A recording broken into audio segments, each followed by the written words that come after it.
Welcome to our channel where we bring you the most inspiring and life-changing stories. Today, you are about to hear a story that is not just about success. It is about struggle, pain, determination, and the power of never giving up. This is the story of a young boy who had nothing. Not a single penny, not a comfortable home, not even enough food to eat. A boy who lost everything at a young age, who had no one to help him, and who faced hunger, loneliness, and endless hardships. But that boy did not accept his fate. That boy refused to give up. He walked for 2 years, covering a distance of 470 kilometers with no money, no food, and no shelter. He faced storms, hunger, and exhaustion. But he never stopped. That boy later became the founder of the world's most powerful luxury brand, Louis Vuitton. How did he do it? How did a homeless, hungry boy become the creator of a billion-dollar empire? How did he turn his pain into power and his struggles into success? Everything in this story is true. Every struggle, every success, and every detail. Watch the full story to truly understand the journey from nothing to ultimate luxury. Trust me, you won't regret it. This story isn't just inspiring. It's a powerful way to improve your English. With engaging storytelling, rich vocabulary, and real-life lessons, you'll learn naturally while enjoying an incredible journey. Now let's begin from the very start. In the year 1821, in a small village called Anne, France, a baby boy was born into a poor family. His name was Louis Vuitton. But life did not welcome him with comfort or wealth. From the moment he was born, he was surrounded by hardship. His father, Xavier Vuitton, was a carpenter, a hard-working man who built furniture and small wooden structures. His mother, Coronne Gallard, was a hat maker who spent her days sewing hats for local women. They worked day and night. Yet their earnings were barely enough to buy food. Louis grew up in a tiny wooden house with a leaking roof and cold, damp floors. Winters in Ash were brutal. Snow covered the village for months, and cold winds made life even harder. There was no heating, no warm blankets, and no comfortable bed. Louis and his family had to survive with whatever they had. At a young age, he learned that life was not fair. He did not have the toys that rich children had. He did not go to school like them.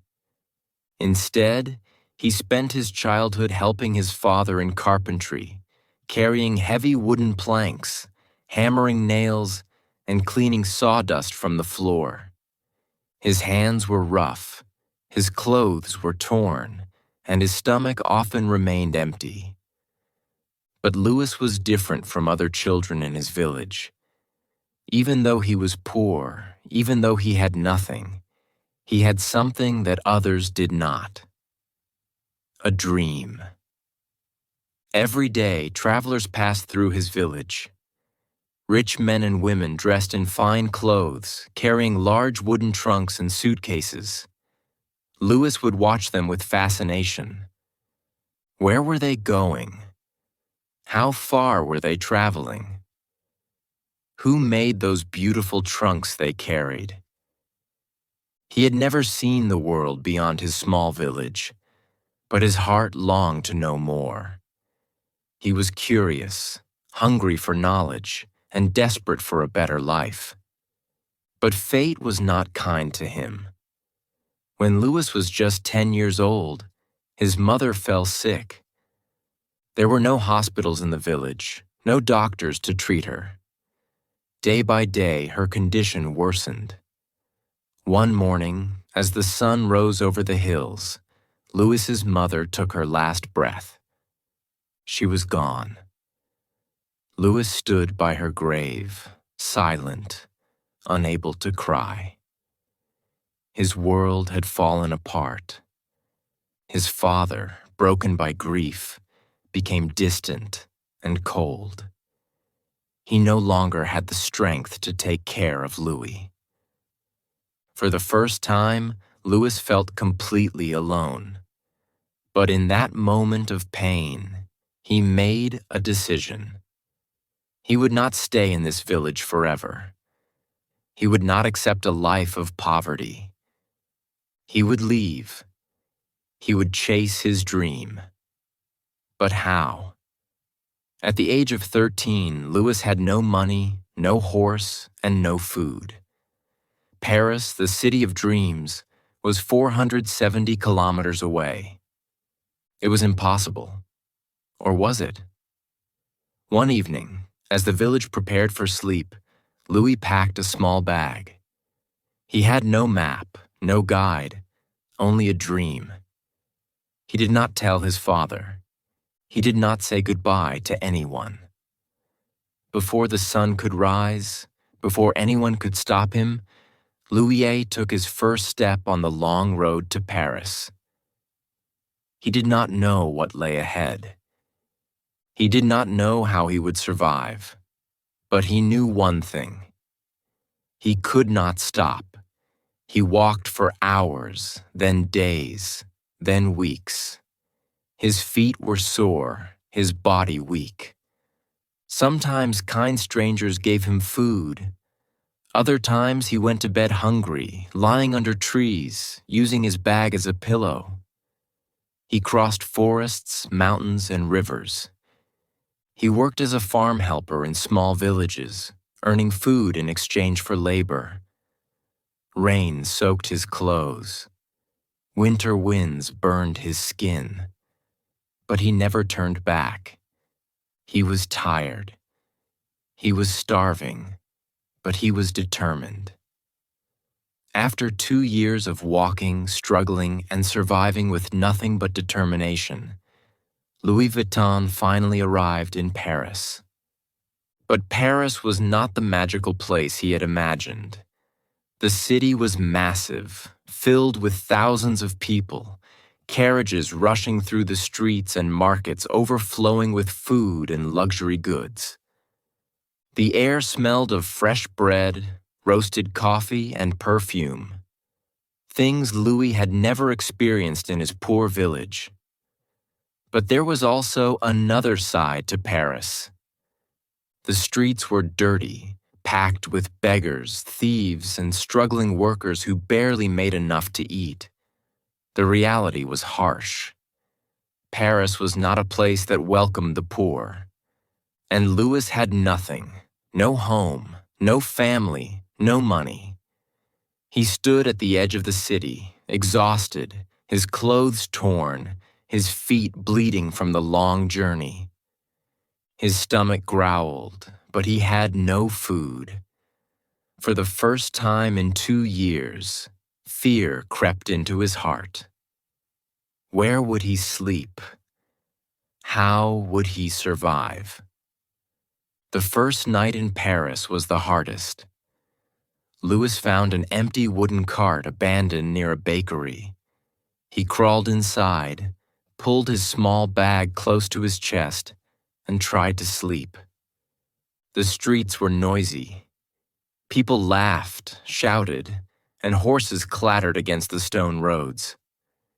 Rats scurried around searching for food, but Louis was too tired to care. He closed his eyes, ignoring the cold wind biting his skin.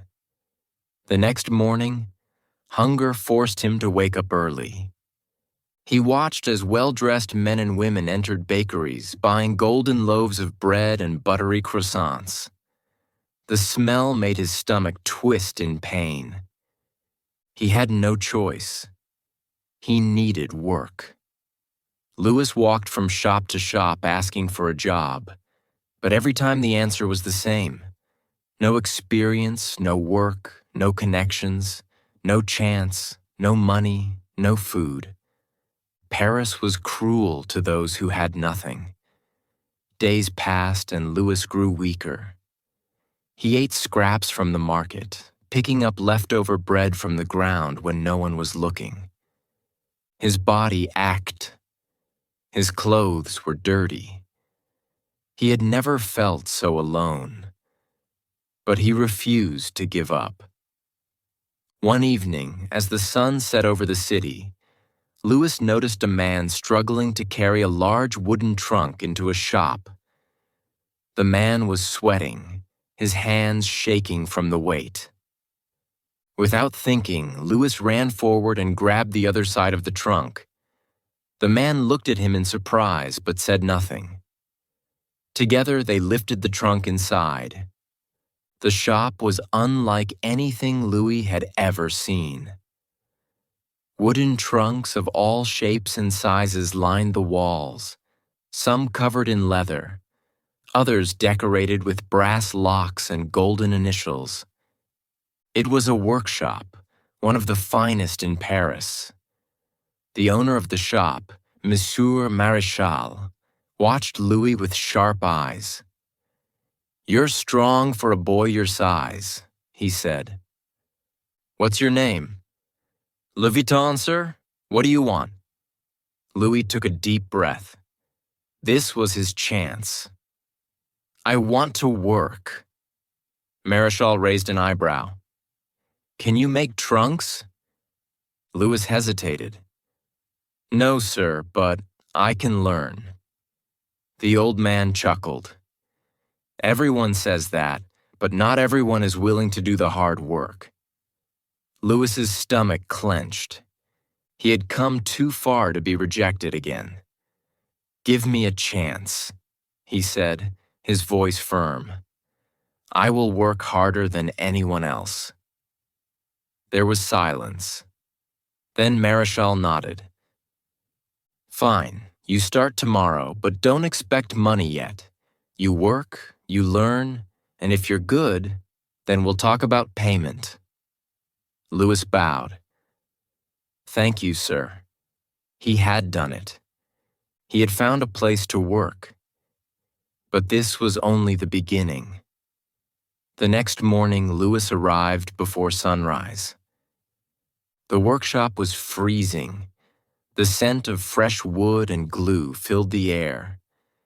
Tools were scattered across wooden tables, hammers, saws, chisels, and needles for stitching leather. Louis was assigned to sweep the floor, fetch tools, and clean up after the workers. At first, he didn't mind. He was just happy to be inside, away from the cold streets. But weeks passed, and he was still only doing basic tasks. He wanted to build. He wanted to create. One evening after everyone had left, Louis stayed behind. He picked up a small wooden panel and began practicing. He hammered, carved, and stitched, imitating the work he had seen during the day. The next morning, Maréchal noticed the piece. He lifted it, examining the clean edges and precise stitches. "Did you make this?" he asked. Louis nodded, nervous. Maréchal didn't smile, but he didn't scold him either. "From now on, you stay after work. I'll teach you." That night, Louis worked harder than ever. He learned how to shape wood, how to select the best leather, how to stitch with perfection. He watched the master craftsmen memorizing their every move. Months turned into years. He was no longer just an apprentice. He was becoming a craftsman, and people started to notice. By the time Louis was 20 years old, his hands were no longer those of a poor village boy. They were the hands of a skilled artisan. He was faster than the other workers, more precise in his craftsmanship, and more creative with his designs. Nobles and wealthy customers began requesting him by name. "I want my trunk made by Vuitton. That boy makes the finest trunks in Paris. His reputation grew. He was no longer just a poor worker. He was someone valuable. One day, a woman entered the shop. She was elegant, wearing a luxurious silk gown and a pearl necklace. But it was her name that changed everything. She was Empress Ujani, the wife of Napoleon III, the ruler of France. She was not just another wealthy customer. She was royalty. Her silk gown shimmered under the golden chandeliers of the workshop. Her diamond earrings sparkled as she glanced around, unimpressed by the ordinary trunks lining the walls. But when her gaze fell upon Louis, her sharp eyes narrowed. "Are you the young craftsman they call Vuitton?" she asked, her voice smooth but commanding. Louis swallowed hard. He had worked for years perfecting his skills, but nothing had prepared him for this moment. "Yes, Your Majesty," he replied, bowing slightly. She studied him for a moment, then turned to Monsieur Maréchal, the workshop's owner. "I need a trunk, but not just any trunk," she said. "I travel often, and my trunks are too heavy, too impractical. I want something elegant yet functional, something no one has ever seen before." Louis's mind raced. This was his chance. If he impressed the Empress, his name would spread through the entire country. But if he failed, he would lose everything. Louis had seen the problems with traditional trunks. Back then, travel trunks were bulky, round-topped, and difficult to stack. They were covered in thick leather, making them heavy and impractical. Most importantly, they were not designed for modern travel. But Louis had an idea, something that had never been done before. He stepped forward, his hands slightly trembling. "Your Majesty, what if I create a trunk that is light, elegant, and stackable?" he said. "A flat-topped trunk covered in waterproof canvas instead of leather. It will be durable, easy to carry, and perfect for your travels."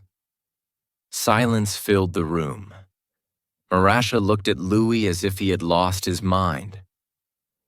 No one had ever dared to change the traditional design of a trunk, but Empress Ujani tilted her head, intrigued. "A flat-topped trunk canvas instead of leather," she repeated. "That is interesting.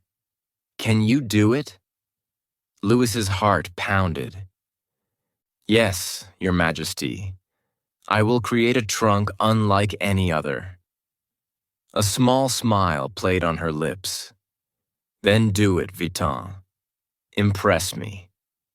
For weeks, Louis worked day and night. He knew this was his moment to prove himself, not just to the Empress, but to the entire world. First, he designed the frame. Instead of using the usual thick, heavy wood, he chose poplar wood, which was lightweight yet strong. Next, he replaced the traditional rounded top with a flat surface. This simple change allowed trunks to be stacked neatly, making them perfect for long journeys. But the biggest innovation was the material. Instead of using leather, Louis experimented with a waterproof try on canvas, a light gray, durable fabric that resisted moisture and stains. It was unlike anything seen before. Days turned into weeks. Louis barely slept. His hands were covered in cuts and glue. He skipped meals, too focused on making the perfect trunk. When the final piece was ready, it was breathtaking. The canvas shimmered under the light, smooth and elegant. The brass locks gleamed, securing the trunk tightly. The craftsmanship was flawless. It was not just a trunk. It was a masterpiece. The day of the presentation arrived. Louis stood in the grand hall of the Empress's palace, his heart pounding. Nobles and high-ranking officials whispered as they glanced at him, unimpressed by the young craftsman in simple clothes. The Empress entered, her gown flowing behind her like water. Her eyes fell on the trunk. For a long moment, she said nothing. Then she reached out, running her fingers over the smooth canvas. She inspected the locks, the stitching, the finish. Everyone held their breath. Finally, she looked at Louis. "Vuitton," she said. "This is extraordinary." Murmurs spread through the room. Marischal, who had once doubted Louis, stared in shock. From now on, the Empress continued, "You will be my personal trunk maker." It was done. Louis had won the trust of the most powerful woman in France. And in that moment, everything changed. The Empress's endorsement was more than just an honor. It was an opportunity. Suddenly, the elite of Paris wanted Vuitton trunks.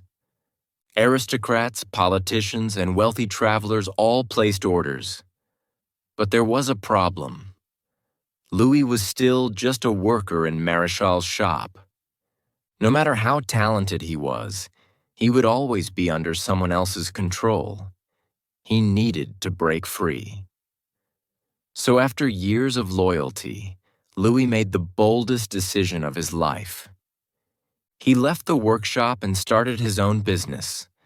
With the little money he had saved, about $1,000 in today's value, he rented a small space in Paris. The shop was modest with only a few tools and a single workbench, but it was his. He hung a wooden sign outside. Louis Vuitton, Malatayer, trunk maker. It was official. He was no longer just a poor village boy. He was a business owner. Starting a business was not easy. The first few months were brutal. Louis had no employees, no big factory, no safety net. Every trunk he made was handcrafted by him alone. He worked from sunrise to midnight, barely stopping to eat. And then disaster struck. A massive war broke out in France, the Franco-Russian War. The streets of Paris turned into battlefields. Wealthy customers fled the city. Factories shut down. Businesses collapsed. Suddenly, no one was buying luxury goods. Louis's shop, which had been growing, now stood empty. The orders stopped. The money stopped. He was on the edge of bankruptcy. For months, he fought to keep his business alive. He sold some of his tools, cut down on materials, and worked harder than ever. But no matter how much he tried, he was running out of time. If things didn't change soon, he would lose everything he had built. Then, just when all hope seemed lost, something unexpected happened. The war ended, and when peace returned, a new era began. People wanted to travel again. They wanted style, elegance, and innovation, and they wanted Louis Vuitton trunks. Orders flooded in. His shop, which had been nearly abandoned, suddenly became the most talked about business in Paris. But Louis didn't just rebuild. He expanded. In 1871, he opened a brand new workshop in Agnières, just outside Paris. It was 4 times bigger than his old shop. He hired workers, trained apprentices, and designed new collections. His dream was no longer just a shop. It was an empire in the making. But the world was changing fast. Luxury was no longer just for royalty. It was for the rising elite. While Louis was building his empire in the 80s, his personal life was also changing. He married Clemens Emily Parillo, a strong and supportive woman who believed in his dreams. She was not just his wife, she was his partner. They had a son, George Vuitton, who later expanded the business. But success came at a cost. Louis, obsessed with perfection, spent endless nights in his workshop, barely seeing his family. He missed birthdays, gatherings, and quiet evenings, all while chasing his dream. From the very beginning, Louis understood something most businessmen didn't. If you want to create a lasting brand, you must sell to the rich. But why? The wealthy had power. They influenced fashion, trends, and the desires of society. If aristocrats and high-status travelers used Vuitton trunks, everyone else would dream of owning one too. And there was another reason. Rich customers did not argue about price. They only cared about exclusivity. Louis never tried to sell to the masses. He focused on a few elite clients who were willing to pay top dollar for something unique and handcrafted. This strategy worked like magic. Soon, not only nobles, but also bankers, businessmen, and world travelers started ordering Vuitton trunks. Owning a Louis Vuitton trunk was no longer just about travel. It was a status symbol. Louis Vuitton had built an empire, but his journey ended in 1892 when he passed away, leaving his son George Vuitton in charge. Before passing away, Louis called George to his side and gave him one final lesson. Never sell cheap, never sell to the masses. Our name must always stand for the best. If the world changes, we must change with it, but never lose what makes us special. George was young, ambitious, and determined to take his father's vision to new heights. He expanded Louis Vuitton beyond travel trunks, introducing handbags, cutlery bags, and luxury minibars that changed the world of high fashion. As his business grew, copycats appeared. Cheap imitations of his design started flooding the market. Customers were being tricked into buying fake Vuitton trunks. Louis knew he had to protect his brand. He introduced the LV monogram in 1896 to stop counterfeits, making Louis Vuitton a name that only the wealthy could afford. Under Gores, the brand didn't just survive. It dominated the luxury market. But nothing lasts forever. Gore was aging. The empire was growing too big for one man. The world was changing fast. Automobiles, airplanes, and a new era of fashion were emerging.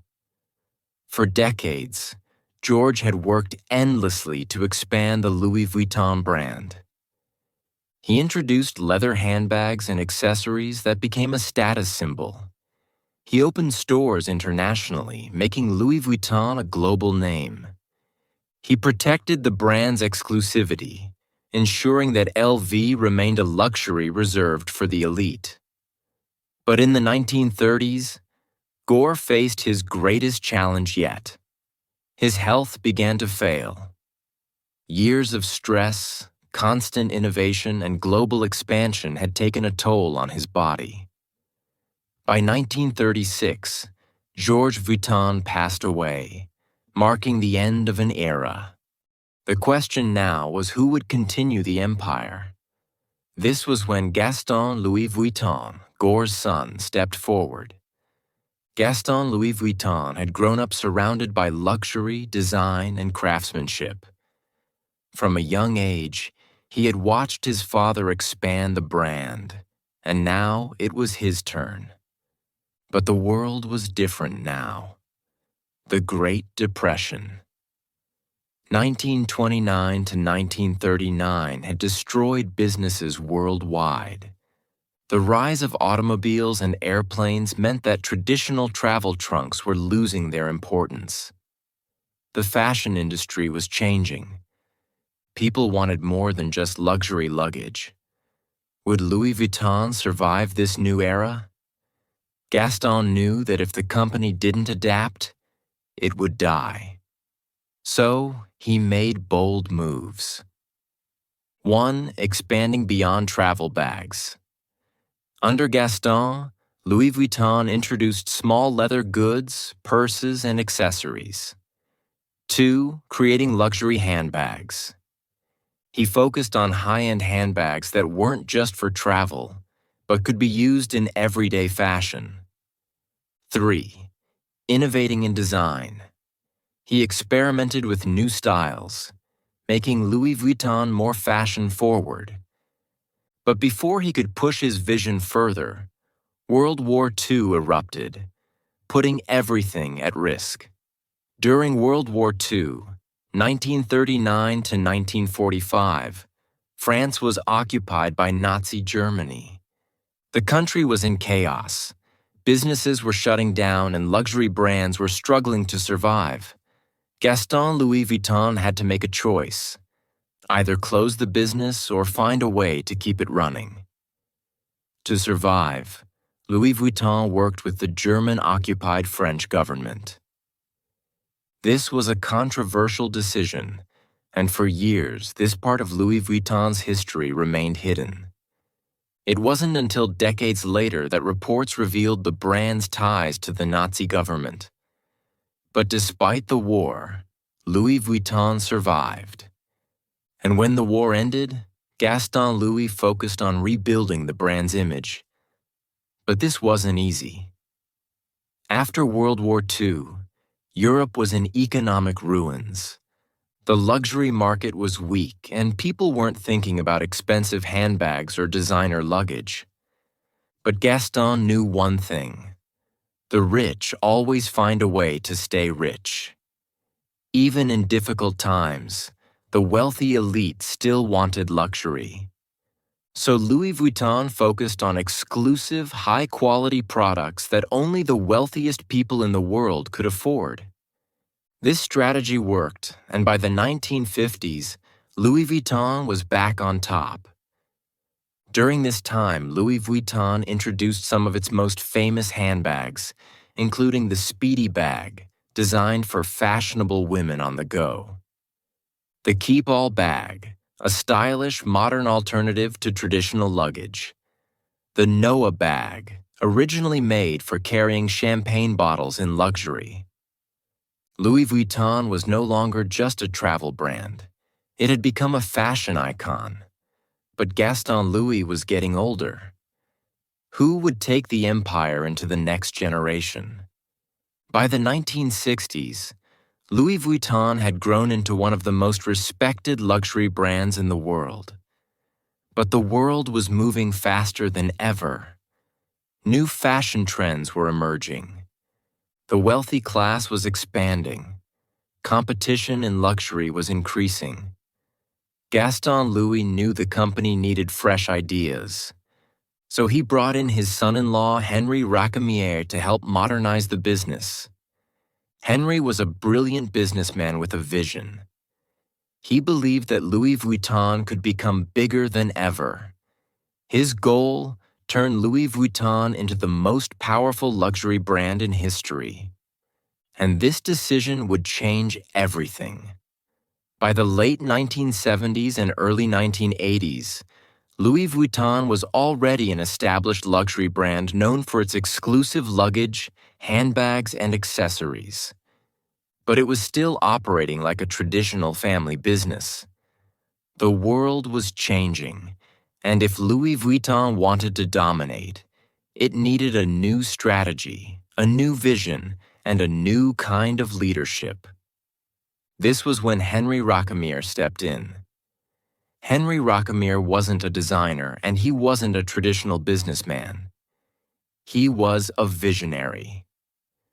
When he took control of Louis Vuitton, he saw one thing clearly. This wasn't just a brand. It was an untapped gold mine, waiting to explode into a billion-dollar empire. But there was a problem. At that time, Louis Vuitton was selling only to a small group of elite customers in Europe. It was respected, but not yet a global powerhouse. So Henry made bold, risky moves that would change the history of luxury forever. 1. Expanding to the richest markets. Instead of just selling in France, he pushed into the US, Japan, and the Middle East, places where the wealthiest people in the world were hungry for luxury. 2. Raising the prices. Henry knew one thing. The more expensive an item is, the more people desire it. He increased prices to levels that only the rich could afford. A Louis Vuitton handbag wasn't just an accessory, it was a symbol of status. 3. Luxury shopping experience. Louis Vuitton stores were no longer simple shops. They became palaces of luxury where customers felt special. Every store had private shopping areas, champagne service, and VIP treatment. But this was just the beginning. Louis Vuitton wasn't trying to sell to everyone. The brand targeted the top 1% of the world, the millionaires, billionaires, celebrities, and royalty. This was why they introduced limited edition bags, exotic leather products, and even private made-to-order collections. Some of the most exclusive Louis Vuitton products included crocodile skin handbags. Some LV bags are made from real crocodile leather, which makes them extremely rare and expensive. Prices for these bags start at $50,000 and can go up to $100,000 or more. Python and ostrich skin bags. These bags are handcrafted using python, ostrich, and other exotic skins, making them not just accessories, but collector's items. Custom mini bars and cutlery bags. Louis Vuitton even introduced luxury miniars and cutlery bags for the ultra-rich, designed to be used in private jets and yachts. These items could cost hundreds of thousands of dollars. Unzippable travel trunks. One of the most iconic LV products is the custom-made travel trunk, which can cost up to $500,000 depending on the customization. But there was one problem. When a brand becomes too exclusive, counterfeits start trying to copy it. As Louis Vuitton's popularity grew, fake LV bags flooded the market. In the 1980s, knockoff versions of Louis Vuitton handbags were being sold on the streets of Paris, New York, and Tokyo. This was a huge threat to the brand's image. If everyone had a Louis Vuitton bag, it wouldn't be special anymore. So Henry Rackemeyer launched one of the biggest anti-counterfeiting campaigns in history. Louis Vuitton hired special teams of investigators to track down and shut down counterfeit factories. They worked with governments to pass strict anti-counterfeiting laws. They introduced special security features in their products to make them harder to fake. But Henry knew that to truly dominate the market, Louis Vuitton needed to become more than just a luggage brand. So he made a historic move. In 1987, Henry Rackemeyer made a game-changing decision. He merged Louis Vuitton with Moët and Chandon, a luxury champagne brand, and Hennessy, a premium cognac brand, to create LVMH, Louis Vuitton Moët Hennessy. This was brilliant because now Louis Vuitton wasn't just a fashion house. It was part of the world's biggest luxury group. With this merger, LVMH controlled dozens of luxury brands, expanded into fashion, jewelry, cosmetics, and alcohol, became the richest luxury company in the world. But Henry Rockemeyer didn't get to enjoy his empire for long. As LVMH grew, a new player entered the scene. A young businessman named Bernard Arnault. Arnold was hungry for power. He saw that LVMH was a golden opportunity, and he wanted to take control. In 1989, he used aggressive business tactics to push Henry Rockemeyer out and took full control of LVMH. This move was controversial, but it made Bernard Arnault the most powerful man in luxury fashion. Once he had full control, Bernard Arnault transformed LVMH into a financial powerhouse. He expanded into new markets like China, Russia, and India.